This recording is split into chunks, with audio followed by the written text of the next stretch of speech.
a podcast that's fun and deep, like a couple of friends catching up and talking about all the topics. Welcome to the Come On Over Show. I'm your host, Chloe Somerfield, and this is the place where theology, motherhood, and friendship meet. Sometimes sweet, sometimes sassy, always honest. Join me each week as I sit down and share biblical and culturally relevant topics, sometimes with friends that will sharpen your mind, encourage your heart, and help you flourish. Because we all need some good girl time. Hello and welcome to the Come On Over Show. I'm so excited. I cannot believe that we are finally here. I am your host, Chloe Somerfield, and this is the place where theology, friendship, and motherhood meet. It's going to be awesome. There's no topic that is off limits here. We are going to talk about all the things. We're going to talk about the deep stuff, the fun stuff, the hard stuff, and sometimes sweet, sometimes sassy, always honest. And this has literally been a dream coming into fruition right now that has been in my heart for years. And for those of you that know me personally and the last 8 to 10 years of my life, then you will testify to that fact. So today I just want to give a little introductory episode about me, what you can expect from this space, where I've come from, what I'm going to be talking about, the kind of things that matter to me, that I'm passionate about, that I love to share, and hopefully you stick around. And you know what? I thought I've been wanting to do this for 7 or 8 years now, and after having 2 little kids and packing up our entire lives and moving to a whole new country to start over, it just felt like the perfect time. So here we are, buckle up, it's going to get wild and fun. And you're probably wondering, or maybe you're not, but I definitely thought about the fact that why share a podcast when there's already 4.5 million of them in the world? And yes, that's pretty close to being correct. And it's not so much about the fact of just adding to another, I don't want to add to the noise. I actually want to add clarity and a Christ-centered voice in the midst of a lot of things that are yelling at us for our attention. And I'm hoping that this space can be a platform, a podcast, an online community, if you will, where we can look at everything through a biblical worldview. We can talk about motherhood, the culture, the fun stuff, just what it is to be a woman, and all of those things through the light and life of Christ. And we can have a bit of fun while we do that. So here we go.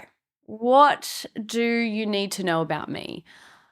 I am a wife and a mum. I have 2 little kids. I got a 3-year-old and a 1-year-old. They are beautiful and wild and a whole lot of fun. As I said, we just moved almost 3 months ago now to Tennessee in the USA. But I was born and raised in the western suburbs of Sydney. And I am going to share with you guys about the whole move process, what inspired that, how it got to the early stages to finally getting on the plane and arriving here, and also what we've learned through that process, what compelled us to do that, because there's a lot of things that go on behind the scenes of an international move that it can look all fun and glamorous from the outset, but there's a lot going on that you don't often see. So stay tuned for that episode. And as I said, I've wanted to do this for years. I have always had it in my heart when I first got saved, which was around my very late teens. I believe I was 19, maybe 18, when I first met Christ. And I remember sort of immediately, once I really grabbed a hold of that faith for myself and really started to allow the Lord through his spirit to transform me and my mind, I wanted to do something to empower and help other women. I wanted to help women find freedom and hope in Jesus the same way that I had. Initially, I thought it was going to look one way, and then it evolved and evolved and evolved as we do, as we mature in our own faith with Christ. But the core essence of wanting to speak into young women's lives or even young mums' lives has never shifted for me. So here I am, 10 years from when the seed was initially sown. So let me backtrack. About 10 years ago, I attempted to start a blog, and it was called Soul and Sparkle. And the reason for that was I wanted it to be about, the soul, which is a very important part of who we are, the mind, the will, the emotions can really shape us, and sparkle. I wanted that bit of fun, that bit of pizzazz, if you will.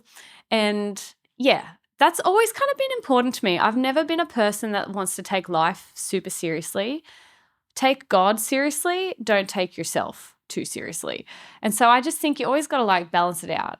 I think God created beauty. God created joy. He created fun and laughter. And so I think that we need to embrace some of that in our lives. Some of us just got to loosen up. So yes, I started the blog, and, I also tried investing in myself, if you will. So I spent money on life coaching. I spent money on business courses. They're not cheap, guys. They're expensive. And I just started going down this path of feeling like I needed to do all these things to have a legitimate voice and to gain traction. And, I was in my early 20s. I was very concerned and caught up with the followers and the reach and the whole influencing culture. And I just really felt the Lord gently say to lay it all down. So I did. And I think it was hard, but in a way, it also wasn't. And I just remember really throwing myself from that point, shifting into, okay, this doesn't matter. I'm just going to press into the Lord. I'm just going to grow in my understanding of Him, serve in my local church, grow in my marriage, because our marriage was pretty young too. I think we were only, what was that? Probably about 3 years into marriage, 3 or 4 years. So yeah, it just shifted and didn't really think about it for many years. Some of you know that I am a singer and songwriter as well. So I was doing a lot of that within my local church context and working and living a very full life. To be honest, I probably didn't have time to be doing something like this. So yeah, that all happened. I remember having that internal struggle of people pleasing, seeking approval, affirmation. And I think we can all struggle with that to some extent. And I really needed to overcome that. I needed to overcome the rise and fall of opinions on social media, just the fickleness really of the public forum. I think whenever someone's putting something out there into the world, once it's out there, it's not really yours anymore, as a Bluey episode so famously puts, if anyone knows what I'm talking about. But yeah, I just remember thinking for a couple of years about whether or not I was going to do this. And it was just this nudge that would not go away. So pay attention to those. If you have those little holy nudges in your life that just say, you got to do this, you got to do this, probably more often than not, it is the Lord. So I started to think, okay, what would this look like? There's so many podcasts out there. I don't want to just be another rando podcast talking about fluffy Christianity. I'm not that girl. So if that's what you're into and you want that lighthearted stuff, there are so many great ones out there. But I want this space to be around, let's talk about communion and the practice of it. Let's talk about Is this the real body and blood of Jesus? Is it symbolic? Let's go there. And let's also talk about the meltdowns in motherhood and potty training. And let's talk about hair products that we're really enjoying. Like, I want to throw that in there too. You know, I don't want it to all just be intense all the time. I get that. Like, life is intense. There's hard stuff happening all the time. But the fact remains that Jesus is the one that anchors us through it all. And Jesus is the only hope for all of humanity and for us and in our motherhood and in everything we do. And so I think it's good to keep that perspective, keep that foundation. And I remember seeing something that a really famous YouTuber, her name is Lisa, she has a channel called Farmhouse on Boone, if you're not familiar. And she said something once in a podcast that really just spoke to my heart. And it says, like, I can't remember the exact phrasing, but she said something like, we are not meant to consume and consume, we are meant to produce. And if we're always consuming and not producing, that creates, like, I don't know, a dissatisfaction and a discontentment. And I remember just getting to a place in social media where I was just always consuming the content and I was not producing the content.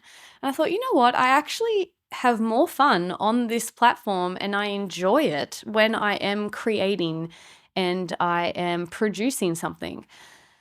And so that just got me thinking about, because for a while I was ready to be done with social media altogether. I've had moments where I've taken months offline, weeks, a day, here and there, and I'm just like, oh, I just want to throw it in the bin because it's an absolute dumpster fire on here. I think we can all attest that social media is not the same as it used to be. And there will be an episode coming up about social media and how it affects us specifically as Christian women. But I just remember, if I'm going to be on this space, if I'm going to be on social media, if I'm going to be online, I'm going to use it for the glory of God and I'm going to make it life-giving. And so that's what has brought me here to today.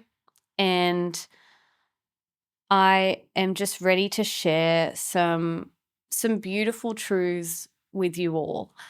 I guess the question is, like, why now? Like, why did I think starting it after having 2 little kids and moving across the other side to the world would be a good time? And I just could not ignore that nudge from the Lord. I could not ignore that it's like, you've got to do something. And so here I am, and it's probably not the most polished, but I think my hang up has always been, how do I say it? I don't think I realized I struggled so much with perfectionism until I really started to sit on this with God and with some trusted friends, because I'd always think, oh, well, you know, I don't have the right setup. I don't have this. I don't have that. I don't always feel like I speak as well, that I'm not as eloquent. And it was really just excuses. Like, you think about Moses in the book of Exodus, and he's literally arguing with the Lord about, don't send me to Pharaoh because I'm not a good speaker. He throws like so many excuses back at him, but nonetheless, the Lord still chose him. And so, yeah, I just feel like I've been putting this off and putting this off. And for a season of my life that was actually necessary, the Lord needed to mature me in a lot of things. I had the heart for the mission, but I did not have the maturity 10 years ago. And I needed time. I needed time to grow in my beliefs. I needed time to grow in my relationship with the Lord. And, you know, something I think about often is, when I was younger, I was a lot more brazen. I was ready to just spit fire, like what I thought about this and what I thought about that. And in some ways I sort of miss that that girl in me because I'm like, man, she had zeal and she wasn't afraid to just say what she thought. And there is an element of that, which is true. And then as I've gotten older, you learn to have self-control, to resist from speaking out on every issue and topic. And sometimes I've wondered if it's actually timidity, if it's fear of the pushback. And then other times I think it's maturity. And like your voice is not needed on every subject. And being slow to speak, being quick to listen. And so I needed time. I needed time to grow. I needed time to listen to the Lord and just develop into more of who I am and be discipled under Jesus. And so now that I'm a mother, I felt that my dreams didn't die in motherhood, they deepened. And I think the cultural lie is like, oh, you lose yourself in motherhood, you've got to give your all to your children. But I'm like, hang on a minute, the Lord gave me these dreams and these desires before I even became a mum. So what am I supposed to do with those things? Am I just supposed to throw it away and bury it? And for some of you, and for myself, like there was 100% a season of that. It's like I didn't care about any of that. I just wanted to just bask in this precious gift of being a mum now. But I think that there are a lot of you listening who are also creative mums in the sense that you like to work with your hands, or you have a creative eye for design and beauty, or you love to bake and garden, or you have these hobbies of yours that you just love to, when you find margin in your life, you love to give yourself to those things. And I'm here to tell you that that's not a bad thing at all. And also, if you've got creative dreams that you want to try and make money out of, that is a beautiful thing. I think this whole the whole concept of stay-at-home mums and traditional gender roles and the mum staying in the home, you got to understand, in the whole arc of history, that's actually a very new concept. But we'll save that for another episode. I don't get to determine when the fruit begins to ripen on the tree. I just have to remain in the vine. I have to remain connected to the root. And He decides in His due season when it's time for the fruit to be ready. So here we are, and I hope that you are excited to learn more and hear more from me. I'm going to be dropping episodes weekly. And as I said, the next episode that's going to be out is our move from Australia to the USA. And I'm going to also talk about my faith journey a little bit more, some of the things that have shifted or changed in my theology. I want to talk about theology and motherhood and why that's important. And there's a whole lot more, so stay tuned. And if you enjoyed listening to me yap on, then please like this and subscribe. I would love that. And if you could leave a review, that would be amazing, because it really does help, especially in the early days, trying to get this out into many earbuds as possible. And heck, you can even share this with a friend if you really enjoyed it. But yes, love to you all, and we will chat again soon.